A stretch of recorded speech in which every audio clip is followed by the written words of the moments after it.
It seems like everyone grew up with that one doll in their house that you could have sworn was watching you whenever you walked through the room. Maybe every time you turned your back, it was sitting in a different position, or its eyes just seemed to follow you every moment. These are just a few examples of situations that people have experienced around the world when trifling with dolls they believe to be cursed. Join us as we have a look at some cursed dolls. And while we can't promise you that any of these porcelain punks is Chucky's bride, we assure you that these stories are anything but child's play.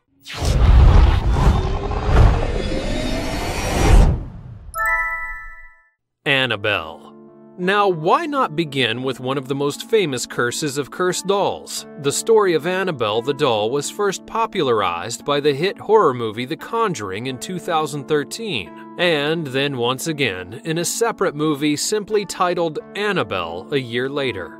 The story of the doll begins with two college roommates who, in 1970, had just begun nursing school. While out shopping one day, the mother of one of the roommates came across a large Raggedy Ann doll and felt the strange feeling that her daughter might want it for her new apartment, so she purchased it from a consignment shop. The girl in question, Donna, happily accepted the gift, and at this point all things were normal. But this was not a situation that would last all that long. At first, the incidents were small. The doll would change positions when you turned around, or fall off the couch for absolutely no reason. In the first instance, to cause real panic, Donna's roommate said that she specifically remembered putting Annabelle in her room the night before she left the apartment, and when she came back from throwing away the trash a few minutes later, the doll was sitting on the couch. This situation would alarm her, but she would simply write it off as a lapse in memory. The girls' fears began to increase once they began finding notes in the apartment, scrawled in crayon, with the words "help me" in a child's handwriting. When the girls would leave the apartment together, they would return to letters that read, "Miss me?" and the Annabelle doll sitting on the couch with a red crayon at her feet. The girls began to panic and threw the doll in the trash, and when they returned to their apartment, there it sat once again, staring at them from the couch. That's when they both decided that the doll was most likely possessed by the spirit of a child, and it would be best to just kindly give it permission to possess the doll with the hopes that it might stop tormenting them. However, they were wrong. The tortures began to increase tenfold, and one of Donna's boyfriends, Lou, was staying the night when he made an offhanded remark about the doll in good humor. The next morning, he would wake up with his shirt bloodied and claw marks across his chest that were definitely not from a fun night with Donna. A few days later, when Lou entered the bedroom alone, he claims that he saw the Annabelle doll on the ground, and she slowly began to levitate right in front of his eyes.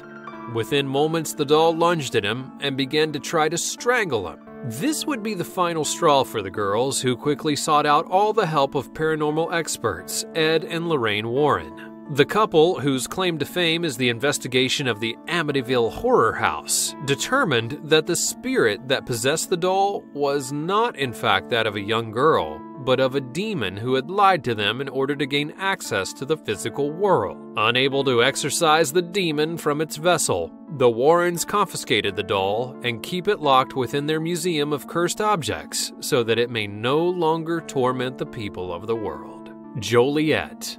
A curse, passed from generation to generation like male pattern baldness, but slightly more sinister, is the story of Juliet. Juliet is a doll that is sure to make the hair on the back of your neck stand up.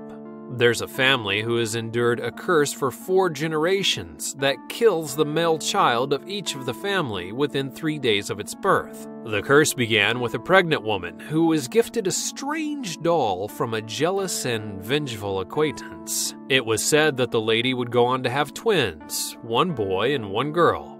And the pair was in perfect health until one morning when the mother woke up to find the boy laying stiff and lifeless in his crib.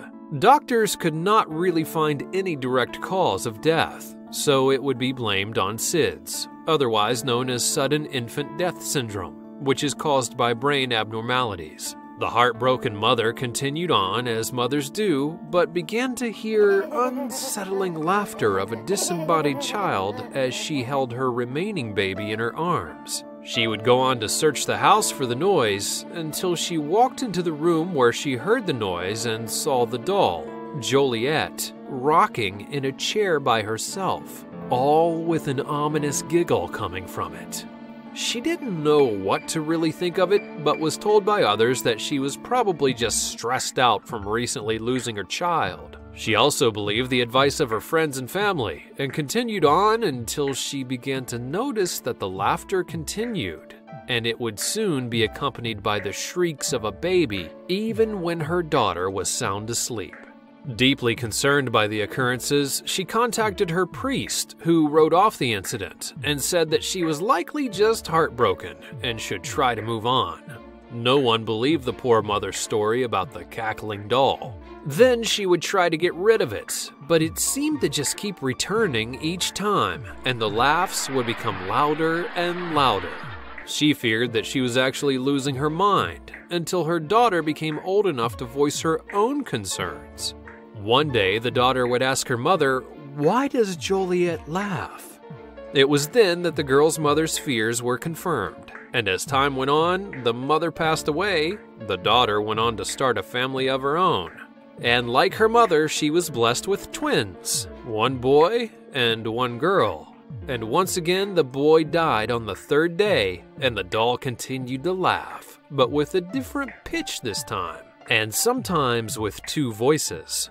The accursed cycle continued for another 2 generations, even up to this day, and the current descendants and holder of the doll have also reported from babysitters that have heard the disembodied laughs throughout their own homes while looking after their daughter. Nobody knows if the curse will ever end, and no one knows how it can be stopped.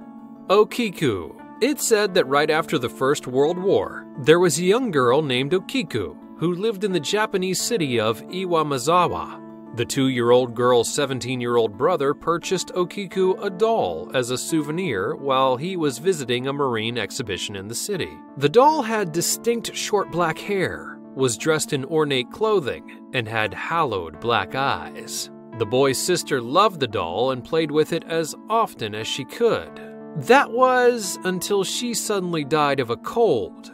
Her parents decided to keep the doll in their house as a shrine to their daughter, and the doll served as a friendly reminder of their daughter. That was until the family began to notice that the once short black hair of the doll had slowly become longer and longer throughout the years. As they examined the doll, they were in fact able to determine that the hair had been growing, and they made attempts to cut the doll's hair, but it continued to grow despite them. Eventually, the family needed to move for economic reasons and place the doll in a local temple where it still remains today. The eeriest part of the whole thing is that the hair of the doll has been scientifically proven to be that of a young girl. Robert the Doll. One of the more famous dolls in history of possessed objects is Robert the Doll, who served as the inspiration for the murderous doll Chuckey in the 1988 film Child's Play. While a knife-wielding, homicidal doll may sound terrifying, the story behind the real doll is nowhere near as violent, but is twice as unsettling. The doll first appeared in the late 19th century in the Otto family, and the doll itself belonged to the future turn-of-the-century painter Robert Eugene Otto, who preferred the name Jean. The Otto family had hired a Haitian maid to look after Otto throughout the day. This was until Mrs. Otto caught the maid practicing black magic in the backyard late one night. Before the maid would be forced to leave the property grounds, she gifted the young Jean Otto with a doll, whom he named Robert, after himself. Jean's parents thought the gift to be a harmless thing, until they began to notice that the doll would frequently change rooms throughout the day without anyone moving it. They wrote this off as a silly coincidence for a short time, but Jean's parents would often hear him speaking to Robert the doll while playing in the other room. And one day, they heard a voice speak back to Jean. At first, they simply believed that Jean had begun to make up his own voices, until one day they heard the demon-like voice of a man speaking to their son in the other room. That's when they would rush into the room to find Jean, along with the doll, just sitting there as though nothing had happened. They asked who he was talking to, and Jean would simply reply, "Robert," while pointing at the doll. From that point, the interactions between Jean and the doll seemed to become much less friendly. Jean would find his other toys seemingly mutilated, but Robert in perfect condition. His mother would no longer find Jean having friendly conversations with Robert, but simply find him cowering in the opposite corner of the room. After numerous tormented servants, the parents decided to take Robert away from Jean, place him in a box, and lock him in the attic for good. Time would pass by, and eventually so did the Ottos. A new family would take over the house, and the new child of the house found Robert in the attic one day, soon striking up a similarly toxic and equally terrifying relationship with the doll. The horrified parents would drive to the local sheriff, who met with the hysterical parents expecting to hear another ridiculous story about ghosts and demons. So he agreed to go check on the house with them later on in the day. But upon arriving at the house, the sheriff waited in the driveway for the family to arrive home. And as he sat there twiddling his thumbs in boredom, the upper window of the estate would catch his eye. That's because in the window, he saw the doll staring at him from its perch. As he continued to stare at Robert, the doll began to turn and slowly disappear from view of the window. And the sheriff decided that he could not wait for the family any longer, quickly kicking down the door and bursting into the home expecting to find an intruder. To his terror, he only found the doll he had seen in the window, sitting at the bottom of the steps. The doll was eventually donated to a local museum after the family refused to keep it any longer, and has become somewhat of a local celebrity. The doll can still be viewed at the East Martello Museum in Key West, though we think there are many other, less horrifying things that you could do there. This has been a short look at some of the few cursed dolls that we've found around the world. But let us know some of your favorite cursed dolls in the comments below. And what did we leave out? Be sure to like this video and subscribe. Thanks for watching. Annabelle. Now, you may have heard of Annabelle the doll in recent years, and that's because of the horror movie series The Conjuring, or perhaps even the film that came soon after. The Annabelle doll is said to be possessed by the ghost of a girl named Annabelle Higgins. Annabelle first gained attention in the 1970s when two nursing students purchased her from an antique shop.